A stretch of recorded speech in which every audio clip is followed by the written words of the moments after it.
Welcome to the teaching called Learning to Listen to God.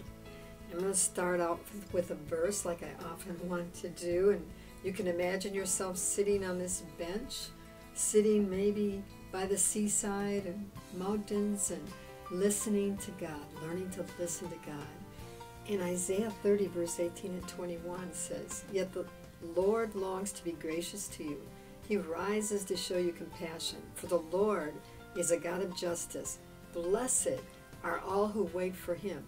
Whether you turn to the right or to the left, your ears will hear a voice behind you saying, 'This is the way, walk in it.'" Aren't those good verses? We always need God to show us this is the way, walk in it. If we ever needed to listen to God and what he's saying, it's now. He wants to be gracious to us. He wants to show us the way in which we should walk, doesn't he? This is so important because there's so many voices coming at us. There's so much negative static that strikes us on every side of our life. So we need to learn to listen to the heartbeat of God, and not to what others are saying on TV or on the internet, but to hear what God is saying to us, to hear how we should pray, to know what he is saying about the times we're living in. We need to do this. We must know how to clearly hear God. And this is what this is all about, because it's critical. Listening could save your life. And I'm going to be giving you a story about that. It saved one man from an awful, deadly crash. We fly in airplanes and we don't all like it, do we?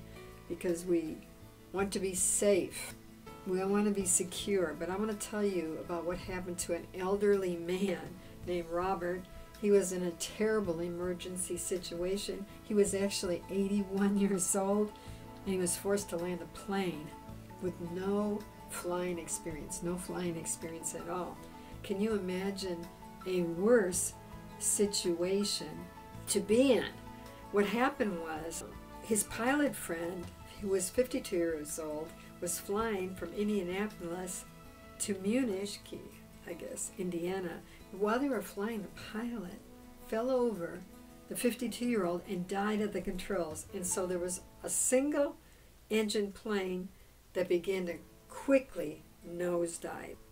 So Robert had to grab the controls and he had to get on the radio pleading for help. Two pilots heard the call and immediately gave him instructions, and they told him where the closest airport was, so he closely listened to every word as they gave him a steady stream of instructions on how to climb, how to steer, how to land that plane. You can imagine how closely you would listen to those instructions. They had a circle around the runway 3 times before this inexperienced, frantic Robert was ready to land that plane. Now they put emergency vehicles all along, just helping to land that plane. Witnesses saw the plane nosedive, bounce a few times before the tail hit the ground. The plane landed. And everyone's amazement, this 81-year-old man was not injured. This is so amazing. Robert had listened so carefully to the instructions, and he followed them so carefully with such intense listening precision, because he knew his very life depended on it. You know, our lives depend on listening to God. We need to be like Robert. Think about how our lives would be transformed if we listened, if we followed the instructions, just like he did as he landed that plane. The reality is we're too busy. We're often making our own plans, doing our own things, thinking what we want to do, and we're not taking time to listen to God and have his stamp of approval on what we do. We proceed with hurried prayer. We don't stop to evaluate our hearing ability. So we fall into this disease of being too busy. That's what keeps us from intimacy with God and time in the Father's presence. And we need to be listening, praying, worshiping, carefully taking instructions every day for God's perfect plan, because he wants us to be in communion with him all the time. Jesus only did what the Father told him to do. He prayed what the Father wanted him to pray.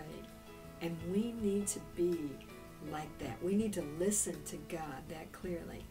Lots of things look good, many things. But what does the Father want us to do? And what is He saying? And we need to listen on a daily basis. We need to listen to Him, hear what He's saying every single day. Like this girl, she's listening. But some people are just too busy. We may be in one place and we have steered out of the center of His will and may not even know it. The challenge is going to get greater. The demands are going to increase. I must say my demands are increasing the older I get rather than decreasing. We must learn this lesson today. I write a lot of books on prayer. It's a lot of work, as well as articles. I'm doing webinars, I'm doing courses. And one day I was saying to the Lord, some people are just too busy to read my books on prayer. They're racing around doing things all the time. But you know what I felt like the Lord was saying to me at that time? I felt like He was saying, don't feel bad, Debbie. They're too busy for me too. They're just too busy.